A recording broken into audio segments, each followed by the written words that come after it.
জুবিন দা আৰু আমাৰ মাজত নাই। জুবিন দা আমিও যেন এই কথাষাৰ মানি ল'ব পৰা নাই, যদিও এয়াই চিৰসত্য। বৰ্তমান অসমবাসীয়ে খুবেই দুখ কষ্টৰ মাজেৰে দিন অতিবাহিত কৰি আছে।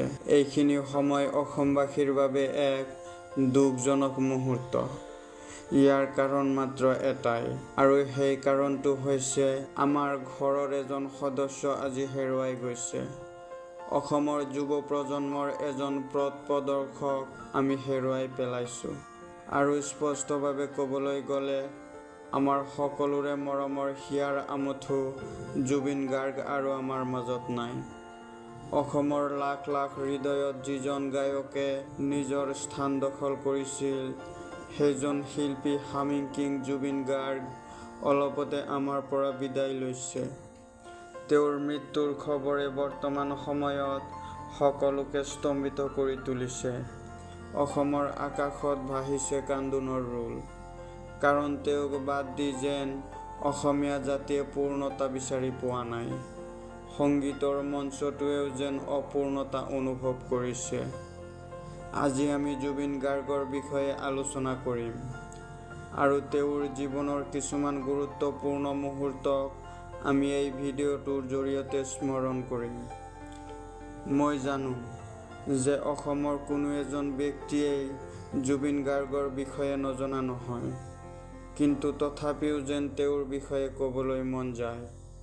কাৰণ তেওঁক আমি সকলোৱে ভাল পাওঁ। কাৰণ তেওঁৰ মুখখন আছিল আমাৰ সকলোৰে বাবে পৰিচিত। বৰ্তমান সময়ত তেওঁক বাদে বেলেগ কিবা ভাবিবলৈও যেন বিচাৰি পোৱা নাই। আমি সিদ্ধান্ত লৈছোঁ জুবিন গাৰ্গলৈ উৎসৰ্গা কৰি তেওঁৰ জীৱনৰ বিভিন্ন সময়ত তেওঁৰ বিভিন্ন অৱদানৰ ওপৰত আলোকপাত কৰি ধাৰাবাহিকভাৱে 10টা ভিডিঅ' আমাৰ ইউটিউব চেনেলত আপলোড কৰিম। গতিকে বন্ধুসকল, জুবিন গাৰ্গক লৈ আমাৰ চেনেলত কি ভিডিঅ' আহি আছে যদি জানিব বিচাৰে তেন্তে আমাৰ চেনেলটো ছাবস্ক্ৰাইব কৰি লগতে থাকিব। চেনেলটো ছাবস্ক্ৰাইব কৰি আমাৰ লগত থাকিলে নিশ্চয় ভাল কিবা এটা উপহাৰ দিম বুলি কথা দিলোঁ।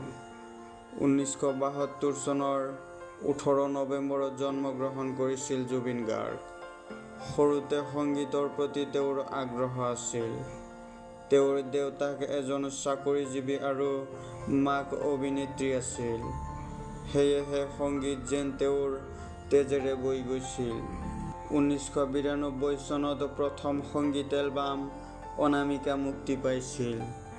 এইখিনিতেই তেওঁৰ অসমীয়া সংগীতৰ জগতত এক নতুন পৰিচয় তৈয়াৰ কৰিছিল।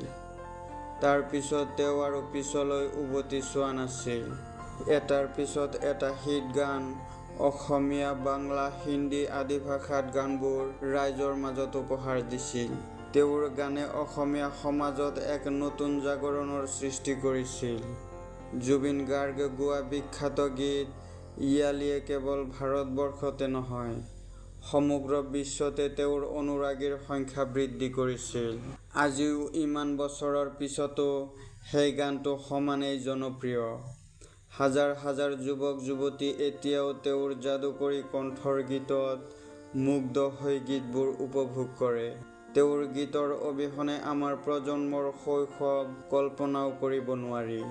তেওঁৰ গীতত দুখ, যন্ত্ৰণা, প্ৰেম, আৱেগ, হাঁহি আৰু চকুলোৰ এক বিশাল সমন্বয় আছিল। সেয়ে এতিয়া তেওঁৰ অকাল মৃত্যুৰ ফলত লাখ লাখ অনুৰাগীৰ হৃদয় শূন্য হৈ পৰিছে। তেওঁৰ অনুৰাগীয়ে তেওঁক স্মৰণ কৰাৰ আৰু বহুতো কাৰণ আছে। তাৰ ভিতৰত এটা হ'ল তেওঁৰ শিশুসুলভ আচৰণ, যিয়ে তেওঁৰ অনুৰাগীসকলক সদায় আমনি কৰিছিল।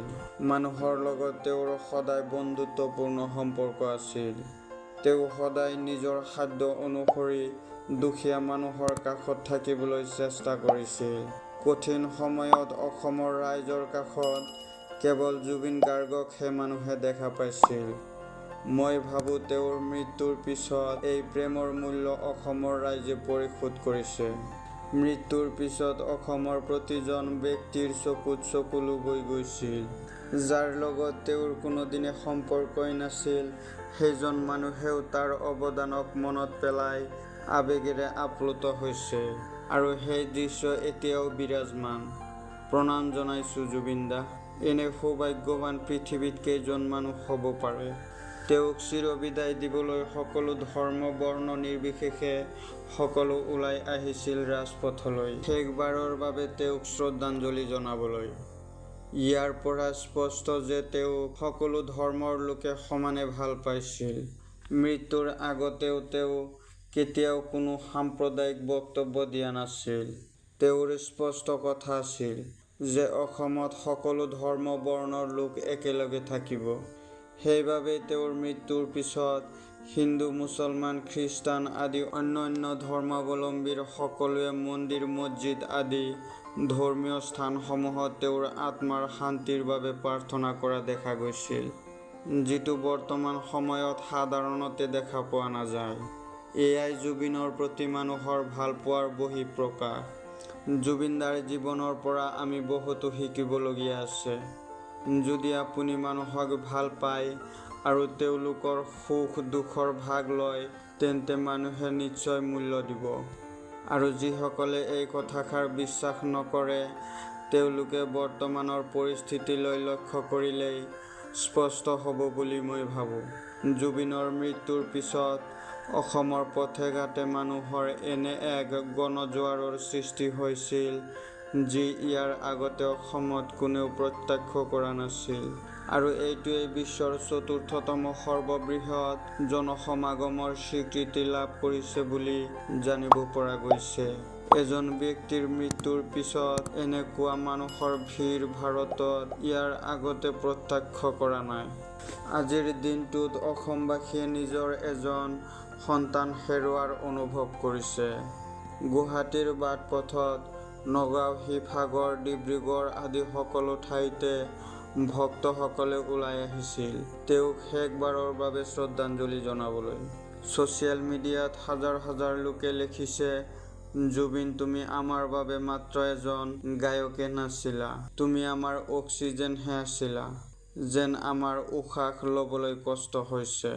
আন কোনোবাই লিখিছে, অসম আজি একেলগে কান্দিছে। প্ৰতিজন ভক্তৰ মুখত একেই প্ৰশ্ন, এতিয়া কোনে গাব মায়াবিনী ৰাতিৰ বুকুত? কোনে শুনাব আমাক সেই ধেমেলীয়া কথাবোৰ? এতিয়া গাব কোনে আমাৰ হৃদয়ৰ গান? জুবিন গাৰ্গক মানুহে কিয় এতিয়াও আৰু অনন্তকাললৈ ভাল পাই যাব?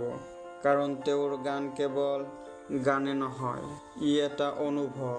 তেওঁৰ কণ্ঠত সুখ আছিল, দুখ আছিল, প্ৰেম আছিল, বিচ্ছেদ আছিল। তেওঁ যিটো গানে গাইছিল, সেইটোৱেই যেন মানুহৰ জীৱনৰ গল্প হৈ পৰিছিল। ভক্তসকলে তেওঁৰ কনচাৰ্টত ঘণ্টাৰ পিছত ঘণ্টা থিয় হৈ শুনিছিল। তেওঁ ষ্টেজত ওলালেই জনসাধাৰণে জুবিন দা, জুবিন দা বুলি হাহাকাৰ কৰিছিল।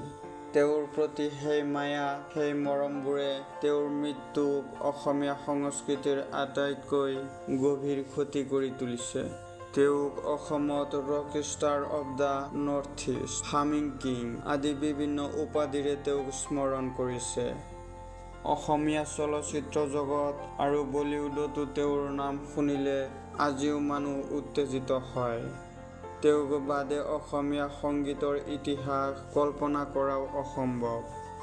আজিৰ দিনত আমি আমাৰ এজন অমূল্য ৰত্নক হেৰুৱাইছোঁ। কিন্তু তেওঁৰ গান, তেওঁৰ সুৰ, তেওঁৰ কণ্ঠ এইবোৰ সদায় আমাৰ মাজত থাকিব। জুবিন গাৰ্গ আমাৰ হৃদয়ত চিৰদিনে জীয়াই থাকিব। Rest in peace legend. অসমে তোমাক কেতিয়াও পাহৰি নাযায়। যদি আপুনিও জুবিন গাৰ্গক ভাল পাইছিল, তেন্তে আপুনিও এই বাক্যটো কমেণ্ট বক্সত লিখি তেওঁক সন্মান জনাব পাৰে। যদি ভিডিঅ'টো ভাল লাগিছে, তেন্তে আপোনালোকৰ পৰা এটা লাইক আশা কৰিলোঁ। জুবিন গাৰ্গক স্মৰণ কৰি তৈয়াৰ কৰা এইটোৱেই আছিল প্ৰথম ভিডিঅ'। ইয়াৰ পিছত জুবিন গাৰ্গৰ জীৱনৰ কিছুমান গুৰুত্বপূৰ্ণ দিশৰ ওপৰত আলোকপাত কৰি আৰু বহুতো ভিডিঅ' আহি আছে। যদি আপোনালোকে ভিডিঅ'বোৰ মিছ কৰিব নিবিচাৰে, তেন্তে আমাৰ চেনেলটো ছাবস্ক্ৰাইব কৰি লগতে থাকিব। যদি ভিডিঅ'টোৰ বিষয়ে আপোনাৰ কিবা মতামত আছে তেন্তে আপোনাৰ বহুমূলীয়া মতামত জনাবলৈ নাপাহৰিব।